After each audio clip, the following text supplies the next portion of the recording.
0.414 से लेके 0.732 के आसपास आपको ये रेशो मिलेगा। ठीक है, इक्वालिटी कहीं पे भी नहीं है यहाँ पर, मतलब इसके बीच में कहीं ना कहीं ये रेशो आपके पास आने वाला है।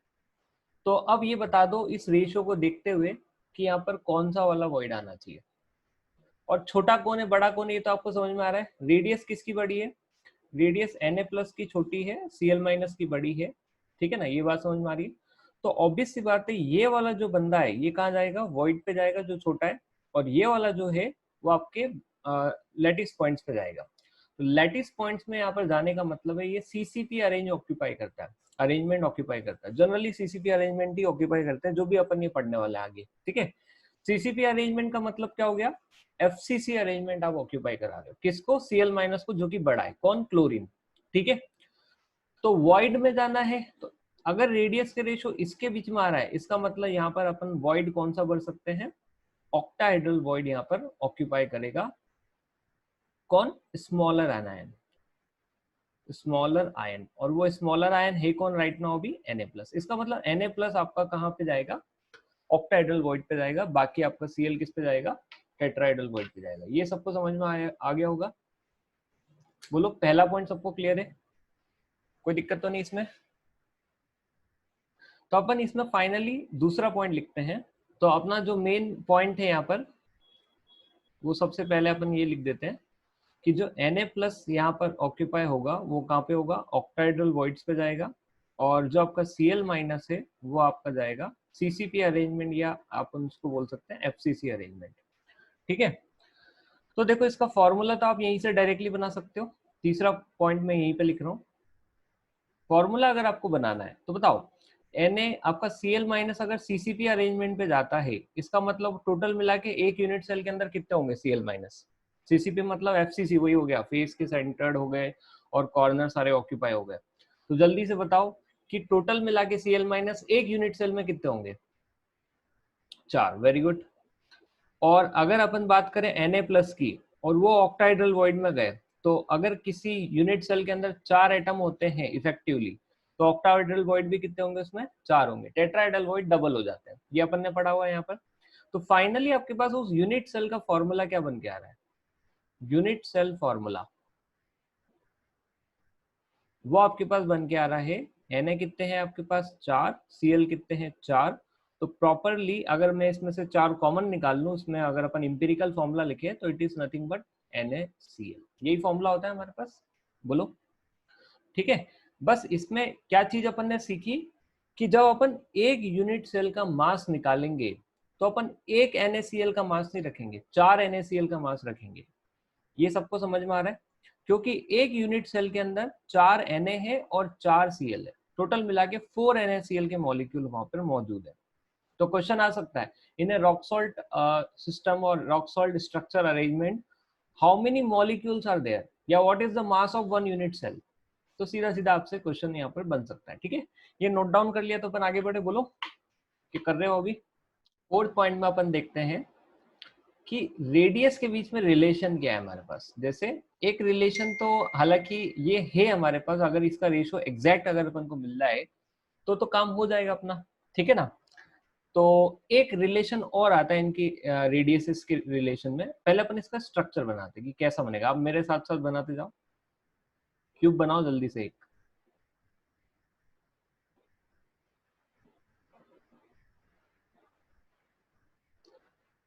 एटम ज्यादा बड़े मत बनाना, ठीक है, छोटे बना के बस शो ऑफ कर देना कि हाँ भैया इधर है। देखिए सबसे पहले मैं Cl बनाने जा रहा हूँ, तो एफसीसी अरेंजमेंट पर है आपका Cl-, ठीक है, सीसीपी या एफसीसी। तो कॉर्नर सारे ऑक्यूपाई कर लो, 1 2 3 4 5 6 7 8, ठीक है, कॉर्नर ऑक्यूपाई हो गए। उसके बाद आप इसके सेंटर भी ऑक्यूपाई करो, ये 1, ये फेस का सेंटर, ये वाली फेस का सेंटर, पीछे वाली फेस का सेंटर, इधर वाली फेस का सेंटर, सामने वाली फेस का सेंटर और नीचे वाली फेस का सेंटर, सारे फेस सेंटर भी ऑक्यूपाई हो गए।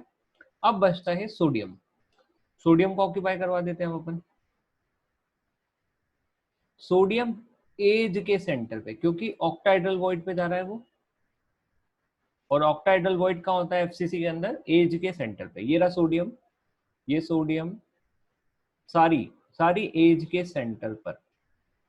आपके पास अगर मल्टीपल कलर हो तभी बनाना, नहीं तो बनाने का मतलब ही नहीं है, सब बिचड़ बिचड़ हो जाएगा फिर तो। ठीक है, एक और सोडियम यहाँ पर आता है बिल्कुल बीचों बीच, बिल्कुल बीचों बीच। इसको मैं थोड़ा हाईलाइट करके कर देता हूँ, ये वाला, ये भी एक सोडियम ही है। ठीक है, तो ये आपका अरेंजमेंट हो गया। अच्छा, आप सुनना मेरी बात को बहुत ढंग से। जो ये अरेंजमेंट है ना, एक्चुअली ये कैसा दिखेगा अगर एज वाइज अगर अपन देखें इसको, तो एक्चुअली कुछ अरेंजमेंट ऐसा ही है।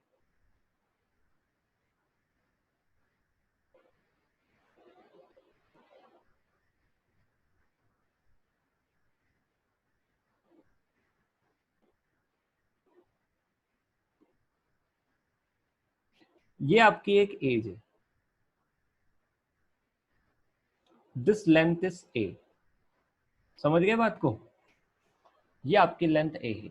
एक एज को मैंने आपको ड्रॉ करके दिखा दिया, मतलब दो एटम है, उसके जस्ट बीचों बीच आपका सोडियम रख दिया गया है और ऐसा रखा गया कि दोनों को टच कर रहा है, तो उसमें कोई प्रॉब्लम भी नहीं है। ये आपका Na+ है, तो ये दोनों आपके Cl- है, कैटायन और एनायन तो आपस में टच कर ही सकते हैं, बस ये कि एनायन एनायन को टच नहीं करेगा। ठीक है, इसीलिए देखो दूर है। अब आप ये भी देख लो, हर दो क्लोरीन के बीच में एक सोडियम है, हर दो क्लोरीन के, हर दो सोडियम के बीच में भी देखो एक क्लोरीन है। ये देखो मेरा मार्कर देखना, ये सोडियम और ये आपका क्लोरीन है। बात समझ में आई आपको? ठीक है, चलिए अब इसमें अगर अपन रेडियस की बात करें तो ये R- है, ये R- है और ये 2R+ है, तो what we can write, we can write 2R- plus 2R+ का जो सम है that is equal to A। तो what we get R+ plus R- is equal to A/2। ये रिलेशन हमारे लिए इंपॉर्टेंट है इस टाइप के क्वेश्चन को सॉल्व करने के लिए। इसको स्टार मार्क करके लिखेंगे अपन। अब देखो इसमें भी अपन को वही काम करना है, मास निकालना है, डेंसिटी निकालना है, पैकिंग फ्रैक्शन निकालना है और कोऑर्डिनेशन नंबर निकालना है। चार चीज अपन को निकालनी है, mass, density, coordination number and packing fraction. ठीक है, मास ऑफ 1 यूनिट सेल कोई बताएगा? हाँ बिल्कुल सही, मास इज 234 है ना, 58.5 इंटू 4, 4 NaCl के मॉलिक्यूल आपके पास। बट मैं जनरलाइज करके लिखना चाहता हूँ। ठीक है, तो जनरलाइज करके कैसे लिखेंगे, NaCl की जगह अगर KCl भी आ गया तो मास ऑफ KCl इंटू 4 हो जाएगा वहां पर। ठीक है, हाँ बेटा ये Na+, ब्लू वाले जहां पर है सारे Na+ है। अच्छा यहाँ पर नहीं बनाया, ऐसा बोल रही हो तुम? ये लो बना दिया, बनाया होगा कई बार, वो होता है कि मिटा देता है ये। अब ठीक है, चलो तो यहाँ पर मैं मास जनरलाइज लिख रहा हूँ। कैसे लिखेंगे जनरलाइज, जरा देखो, मास ऑफ NaCl, अब वो कुछ भी हो सकता है, NaX भी कर सकता हूँ मैं चाहूँ तो। ठीक है, ये तो एक एटम का मास हुआ आपका, इंटू 4, समझ में आया? 4 NaCl आपके पास, डिवाइड बाय Na करोगे तो ग्राम में आ जाएगा, और डिवाइड बाय 1000 और कर दोगे तो ये मास किस में आ जाएगा आपका, kg में आ जाएगा। खत्म, क्लियर है? अब NaCl की जगह KCl आ जाए तो मास ऑफ KCl आ जाएगा यहाँ पर, सिंपल, इंटू 4 तो चलना ही चलना है वहां पर। सिक्स्थ, डेंसिटी अगर अपन को निकालनी है इस NaCl टाइप के लैटिस की, तो सिंपल मास बाय वॉल्यूम लगा देंगे अपन अपना। ठीक है, volume is A³, volume is A³। और अगर मान लो वो आपको A ना दे और दोनों इंडिविजुअल रेडियस दे दे, तो ये रेडियस पता, ये रेडियस पता, निकाल देना, इंटू 2 कर देना, ये भी आ जाएगा आपका। ठीक है, ये मास हो गया, डेंसिटी हो गया, बहुत इजी पार्ट है, यहाँ तक तो तुम लोग सब कर लोगे। लेकिन देखो यहाँ तक भी करने के लिए आपको क्या पता होना चाहिए, आपको पता होना चाहिए कि कौन कहाँ पर है, क्लोरीन कहाँ पर है और सोडियम कहाँ पर है, तभी जाके आप कर पाओगे, नहीं तो गड़बड़ कर जाओगे। ठीक है, चलिए 7th पॉइंट देखते हैं, कोऑर्डिनेशन नंबर। या उससे पहले एक काम करते हैं, पैकिंग फ्रैक्शन निकाल लेते। चलो कैसे निकालोगे पैकिंग फ्रैक्शन बताओ। देखो पैकिंग फ्रैक्शन 74% कब था, जब आपका FCC अरेंजमेंट था। यहाँ पर है FCC अरेंजमेंट लेकिन वॉइड में सोडियम और आ गया है, तो इसकी वजह से पैकिंग फ्रैक्शन बढ़ जाएगा। बोलो, और एक जनरलाइज आंसर निकलेगा, ठीक है, क्योंकि अपन को ना तो सोडियम की रेडियस पता है ना क्लोरीन की रेडियस पता है, तो वहां पर एक जनरलाइज ऑर्डर निकलेगा, जनरलाइज फॉर्मूला निकलेगा, बस वो अपन को एक्सप्रेशन निकाल के छोड़ देना है, ठीक है। तो मैं यहाँ पर पैकिंग फ्रैक्शन की बात कर रहा हूँ, देखेंगे इसको कैसे निकालेंगे अपन।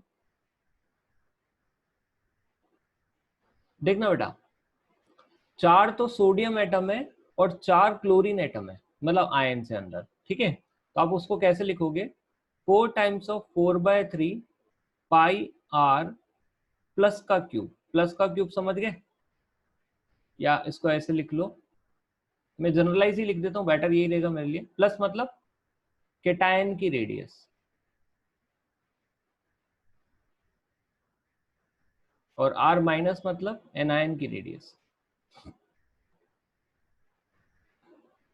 मैंने यहाँ पर आर प्लस आर माइनस कैसे यूज किया, हाँ ऊपर यूज किया तो बस ठीक है। Plus 4 times of 4/3 pi R minus वाला क्यूब, ठीक है। ये टोटल आपका टोटल एटम्स का वॉल्यूम हो गया जो ऑक्यूपाई कर रहा है अंदर, डिवाइड बाय ए क्यूब, खत्म हो गया आपका आंसर। और सब कुछ उसमें चाहिए तो बस ए की वैल्यू कितनी डाल दो, twice of R plus plus R minus, मतलब आप इसकी जगह 8 टाइम्स ऑफ आर प्लस और आर माइनस का क्यूब भी लिख सकते हो, फिर उस क्यूब को एक्सपांड कर दो, ठीक है। लेकिन ऊपर ए क्यूब प्लस बी क्यूब लिखा है और नीचे लिखा है ए प्लस बी का होल क्यूब लिखा हुआ है, तो थोड़ा सोच समझ के चलना होता है ना। क्या चीज सबको समझ में आ गई? चलिए कोऑर्डिनेशन नंबर की बात करते हैं, बहुत आसान अपना शॉर्टकट काम करेगा यहाँ पर, जल्दी से आंसर देना तुम लोग, ठीक है। आपका Na प्लस, ये अरेंजमेंट है आपके पास, ठीक है, और ये एज के अलोंग चल रहे हैं, ये Cl है आपका और ये Na है आपका, ठीक है। बहुत ढंग से समझना, यहाँ पर केटायन का अलग होगा, एनायन का अलग होगा, दोनों का अलग अलग कैलकुलेट होगा, ठीक है। तो केटायन के लिए कोऑर्डिनेशन नंबर क्या होगा, number of anion touching to it, anion touching. और एनायन के लिए कोऑर्डिनेशन नंबर क्या होगा, नंबर ऑफ केटायन टचिंग।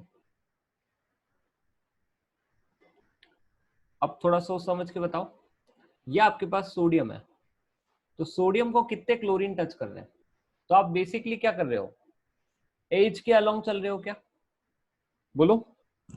तो मैं क्या बोल रहा हूं आपको, ये आपका Cl माइनस है दोनों, तो आप एज के अलोंग चल रहे हो, एज के अलोंग जब चलते तो कोऑर्डिनेशन नंबर कितना आता है, 6 आता है। तो Na प्लस का कोऑर्डिनेशन नंबर कितना है, 6, सोचो ही मत ज्यादा। और आप क्लोरीन की तरफ भी चलोगे तब भी क्या चलोगे, आपको एज के अलोंग ही तो चल रहे हो, तब भी उसका कोऑर्डिनेशन नंबर कितना होगा, 6 ही होगा। इसका मतलब दोनों का कोऑर्डिनेशन नंबर 6 है, इसका मतलब ये हुआ कि एक Na प्लस को सराउंडिंग में 6 क्लोरीन टच कर रहे हैं, और इसका मतलब ये भी हुआ कि एक क्लोरीन को सराउंडिंग में 6 Na प्लस टच कर रहे हैं। आई बात समझ में आपको, दोनों का कोऑर्डिनेशन में 6 का मतलब ये हो गया। इसको अपन स्पेशली इसको हाईलाइट करके लिखना सब लोग, इसको अपन स्पेशली 6:6 सॉलिड बोलते हैं। तो आपको क्वेश्चन कैसा आएगा, वो बोलेगा एक सॉल्ट है A B salt, A plus B minus, A B salt है, वो 6:6 सॉलिड बनाता है। तो बाय डिफॉल्ट पूरी ज्योमेट्री किससे रिजेंबल करवा दी उसने, NaCl से ज्योमेट्री को रिजेंबल करा दी, तो बाकी सब कुछ वो एज इट इज पूछ सकता है। बोले रेडियस ऑफ केटायन इतना, रेडियस ऑफ एनायन इतना, बताइए एज एज एज लेंथ कितनी हो जाएगी, बताइए वॉल्यूम ऑफ यूनिट सेल कितना हो जाएगा, बताइए एक यूनिट सेल में कितने मॉलिक्यूल आ जाएंगे। इस टाइप से कुछ भी क्वेश्चन आपके आ सकते हैं, पैकिंग फ्रैक्शन पूछ सकता है आप लोगों से। कुल मिला के अगर उसने आपका 6:6 सॉलिड वहां पे मेंशन कर दिया, मतलब वो NaCl की तरफ डाइवर्ट कर रहा है आपको। क्लियर है आपको, ये कोई दिक्कत तो नहीं इसमें, इसको हाईलाइट करके लिखेंगे अपन।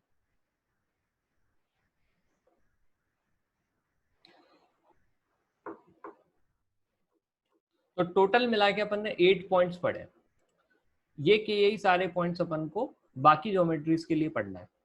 अच्छा, इस पूरे को अगर अपन डिराइव भी कर ले ऑन द स्पॉट वहां पे एग्जाम में, तो भी अपन को एक चीज तो याद रखनी पड़ेगी, क्या याद रखनी पड़ेगी, कि क्लोरीन FCC अरेंजमेंट ऑक्यूपाई कर रहा है और Na सोडियम आपका वॉइड में जा रहा है, कौन से वाले वॉइड में, ऑक्टाहेड्रल वॉइड में, ठीक है। जरूरी नहीं है कि दोनों की रेडियस दे दो और तुम वहाँ एग्जाम में उसका रेडियस का रेशो निकालो और फिर पता करो कि ये कौन से वर्ड में जा रहा है। ऐसा जरूरी नहीं है कि दोनों चीज दे दे। हाँ, लेकिन ऐसे क्वेश्चन जरूर आएंगे। केटायन का रेडियस दे दिया, एनायन का रेडियस दे दिया, बोलेगा कि अगर ये एनायन एस पे जा रहा है तो केटायन किस पे जाएगा, तो आप सिंपल रेशियो निकाल के देख लेना। ठीक है, बात समझ में आ गई सब लोग को? कैसे क्वेश्चन आने वाले हैं अपने पास? Example of structure similar to NaCl, तो आप लिख लीजिए KCl RbCl। ठीक है, KBr भी आ जाता है इसके अंदर, और भी बहुत सारे हैं, मेरे को देखना पड़ेगा। एक भी इधर का उधर हो जाएगा तो गड़बड़ हो जाएगा केस। हालांकि मैं ये नहीं बोल रहा कि एग्जाम्पल रट के जाओ, मैं बस ऐसे ही इस पॉइंट को एड ऑन करा रहा हूँ। ठीक है, चलिए, इसको NaCl की ज्योमेट्री को अपन एक नाम और दे सकते हैं, that is AB type of geometry. ठीक है, AB टाइप ऑफ ज्योमेट्री, आप इसकी हेडिंग में इस तरीके से आप लिख लीजिए उसको।